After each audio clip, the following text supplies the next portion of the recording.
friends, it's so good to have you here. Welcome to another speed build. Thank you for keeping me company in advance.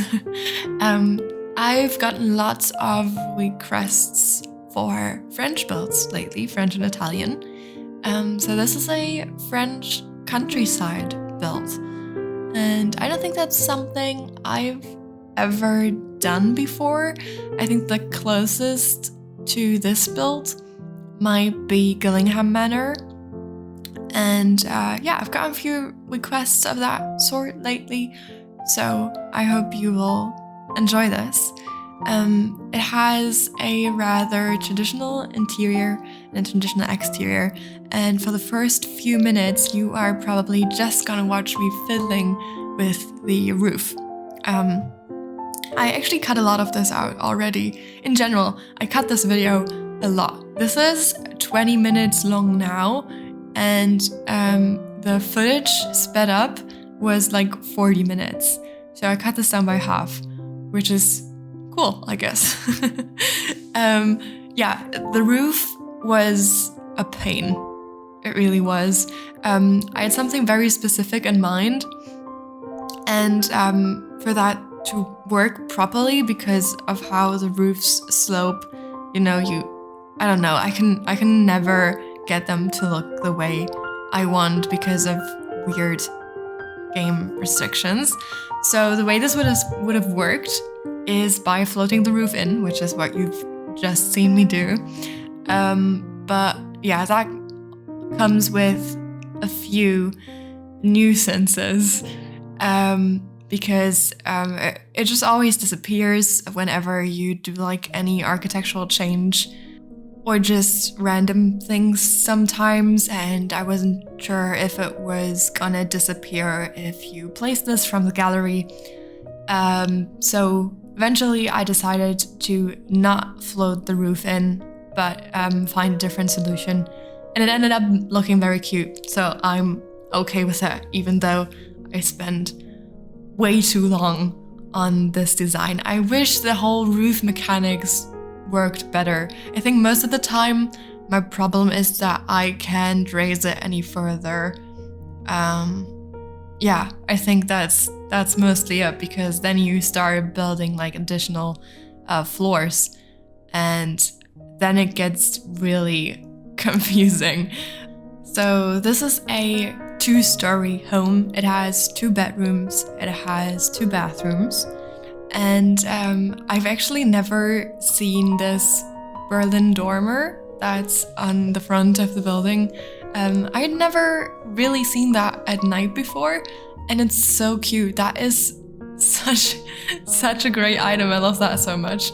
That reminds me, I'm also gonna have to build a proper Berlin townhouse with all his Felix's newly released architectural exterior details. Like, I guess I'm just trying not to have every third video on this channel be a townhouse, but I know you like them, so I'll definitely do one in the future.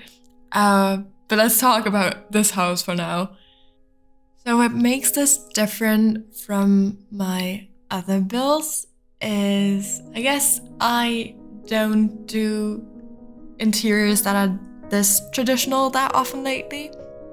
And then also, I did something that I really enjoyed with the exterior, which is that I got all the little like scratches and just flaws that came with the various packs that you can put on the exterior. So there's a few stains that came with Strangerville, and there's like cracks and scratches from vampires and a jungle adventure and potentially cuts and dogs. So I took those, I'm doing it right now, and I put those all over the exterior walls, and I think it made it look really special. And you knew I was gonna say this at some point during the speed over.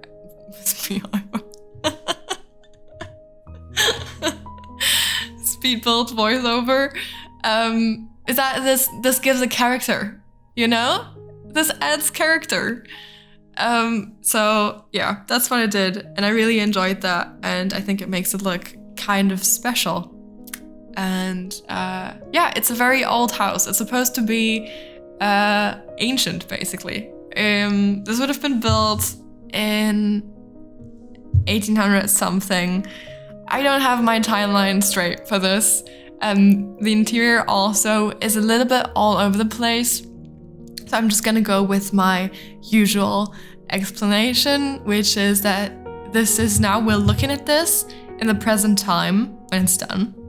We're looking at this in the present time. Somebody bought this and they left the exterior the way it was. They just like fixed things that needed fixing. Like probably the roof would have been broken down the way the rest of this house looks and stuff. So they would have fixed that.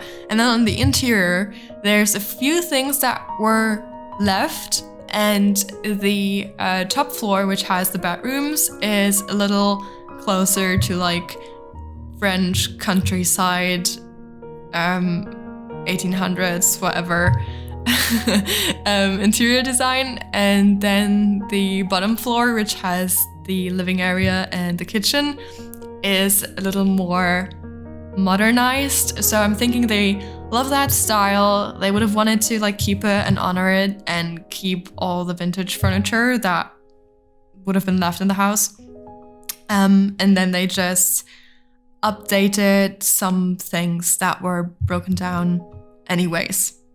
That's my explanation. And potentially I think a few things in there are even older.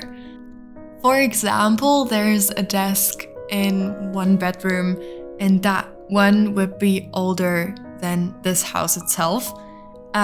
So the previous owners, the people who built this and furnished this originally, were also appreciators of vintage furniture, but vintage for the time. So all of this makes sense if you really want it to make sense. Don't worry about that. And I thought it was really cute to have this really overgrown garden that's not even really a garden. I wanted this to look from the front, like if you were just a person passing by over that bridge, that if you were to look at this, you'd think that this was just run down and abandoned. And if you were lucky enough to ever see the backside, then it'd be this magical surprise effect, because that part's actually really lively and romantic and cute, but you would never expect it. Like, you would never know if you were just someone passing by. You probably have to know the people who made it this very cool place and who live there. So yeah, I thought that was a fun kind of feature, and probably like I could imagine some very fun gameplay with how this came to be or what these people are like. And I had fun doing a more traditional interior. I say more traditional. This is full on traditional. Like the top floor is seriously traditional. I haven't done something of this caliber for quite some time, and I really enjoy that this way. I get to use Felix's really old sets. For example, Petit Trianon. This build has a lot of that one in it, and it has like the fun flower wallpaper and stuff. And I really like that those are very colorful and very bright, basically all the items in there. And I love a good neutral interior, like I really do. But I've been thinking I want to build something a little more colorful sometime soon. And I really look forward to that. Something modern but colorful. We'll see. We will see. But I can't believe I haven't talked about this yet, because just now, like an hour ago, Felix's and Harry's new collaboration came out. I'm really, really excited for it. I've seen some of the screenshots and like their promo material. I haven't had the chance to actually check it out in game yet, but some of the photos I've seen got me drooling. So I'm really excited that I get to build something soon, but I don't want to spoil anything. I've got a few ideas, so I won't tell you. Oh yeah, about the roof, what you just saw, I've got this really annoying bug that happens to me quite a lot. It doesn't seem to be very common. I've looked up the like Sims Answers help thread thingy for it a few times, and every time I struggle to find it, and there's not a lot going on in there. But it's this thing that came with the September 2020 patch, where sometimes if you have two roofs on I don't know if it has to be the top floor. I think it has to be, oh yeah, it definitely has to be not the ground floor.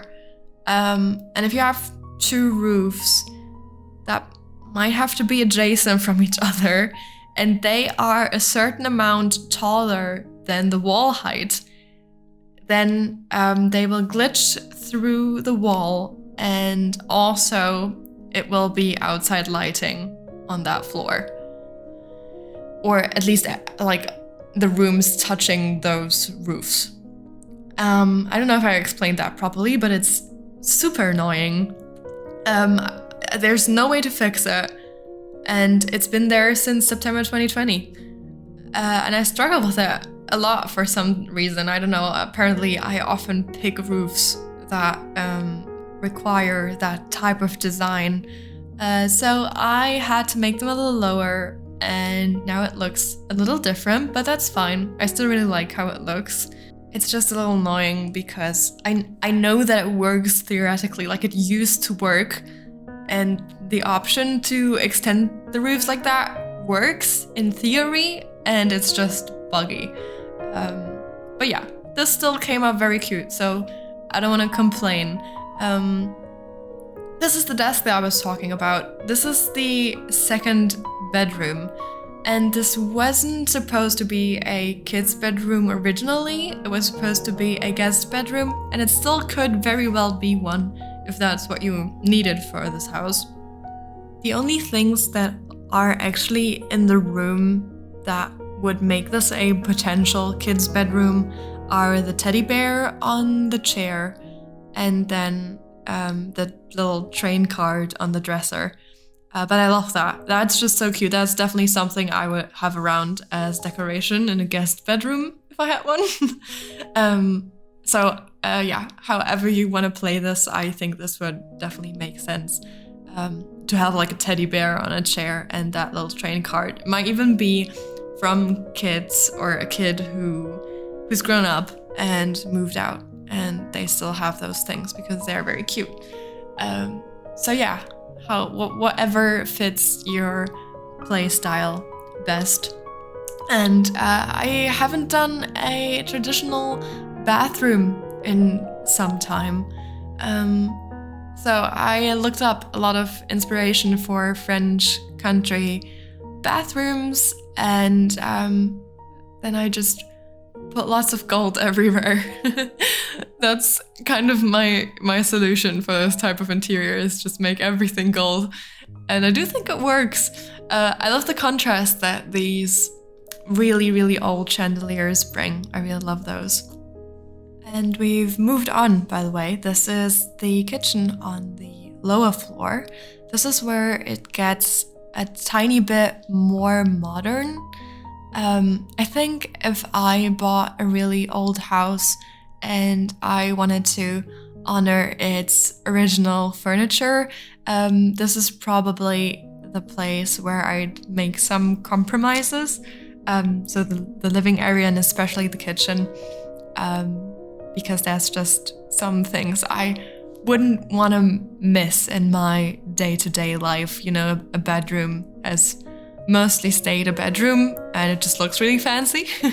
But yeah, I made sure that it still fit the theme and it still looks cozy and romantic, and it reminds me of the French countryside. By the way, I have actually not used Felix's Paris wallpaper for this build. It looked a little too delicate, too expensive for what I had in mind, although it's beautiful. So I've chosen this simpler version of Harry's brownstone wallpaper, and I think that works super well on having this look elegant but more humble. And I still used the kitchen all over this kitchen. It never fails. That's so impressive to me. Like, no matter the style, I can always use the kitchen. Something else I really liked about this kitchen is the fireplace, this one, and then also the Florence wardrobe. First off, all the Florence items are so gorgeous. I love that kind of distressed look that some of the swatches have. It was perfect for this build, and in general, it's so beautiful. And I thought that was so lovely to have this in the kitchen. I don't know why I've never thought of putting a wardrobe as like a kitchen pantry situation in a kitchen before. And I really like that, and I hope I will remember to do that in future builds. Although I've actually put the Welsh dresser that came with Felixandra's London set in quite a few kitchens. But yeah, I really like the specific look of the Florence wardrobe. And while I'm looking at this living room, I'm noticing that window to the left, and that is something else that I really love about this build, is that through whichever window you look, you always see, if not a field, then at least a bunch of wildflowers and wild grass. And that moves so beautifully. I made sure to put in that base game grass patch that moves in the wind. And if you haven't seen it in the intro, you might want to look out for that in the video tour, because that just makes everything feel so much more lively. And having that movement is so beautiful and reminds me of a summer breeze, and I love that so much. So this is definitely a house for a romantic. Would I consider myself a romantic? I guess I would, sometimes. I made a statement and then I took it right back. Okay, as always, if you'd like to download this, you can do that from the gallery. My origin ID is honeybellabuilds. And if you prefer tray files, then you will find a download link in the description, which also has a list with all the CC that I've used, which is, as always, only by Felixandra and Harry. And I hope you enjoyed this and that you'll be back for next week's build, which will definitely have the new Harlux collection in it, which I'm so excited for. So thank you so much for spending 20 minutes of your day with me. Enjoy the video tour, and see you soon. Bye bye.